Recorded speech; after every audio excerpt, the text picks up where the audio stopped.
yeroo mana namaa seente ustee ijatee tana hin faffacaasin. manni namaa adaba qaba. ati mana namaa seentulleen adaba sirra jiruutu jira. waan dirqama sirra tahuu kan yeroo mana namaa seente guuttachuu qaba. abalu jirtanii jettee osoo mataa qe'ee namaa keessa ol keessee asii fi achi hin lallaalle dura waan dirqama namarratti tahuutu jira. rasuulli rabbii sallallahu alayhi wasallam yeroo adaba mana namaa seenanii ija qaqqabachuurraa namatti himan akkana jedhan: innamaa jucila al-idhnu min qabli al-basar.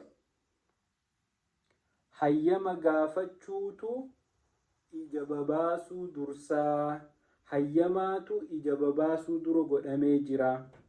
mana namaa tokko haajaa wahiitiif yoo dhayte adabni sirra jiru dhadhooytee warri manaa san ni jiran moo hin jiranii jettee hubachuu.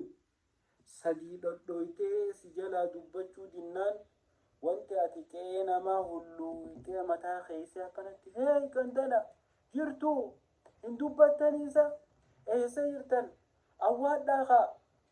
amala nama keenyaati tun shari'aa islaamaatitti dhoorka. qe'ee namaa takka dhadhooytee yeroo takka itti deddeebista. akka nama adawwiif dhufe qe'ee namaa cafaquunis hin jirtu.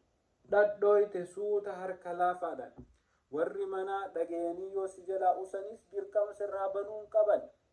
haaja jiraachuun mala haajaa isaaniitirra jiraachuun malan ati itti dhufte haajaa teetiif dhadhooyte yoo si jalaa banuu didan wanni sirra jiraa deebi'uudha malee qe'ee namaa hulluuyxee mataa ol keeysee sagandana nama jalaan dubbattanii awwaadhaa kaa haadhamaarree gandan jirtanii ummanni osoo beekuun nama jalaa usaa.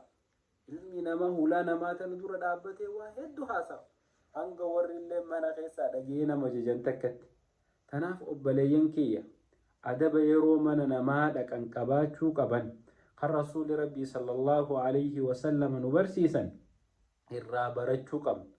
rasuulli hadiisa kana keessatti wantiin isinii himuu barbaade hayyama gaafachuutu ija facaasuu dura dursaa. waan mana kana keessa jiraan beeytu dubartiin jiraachuun malta.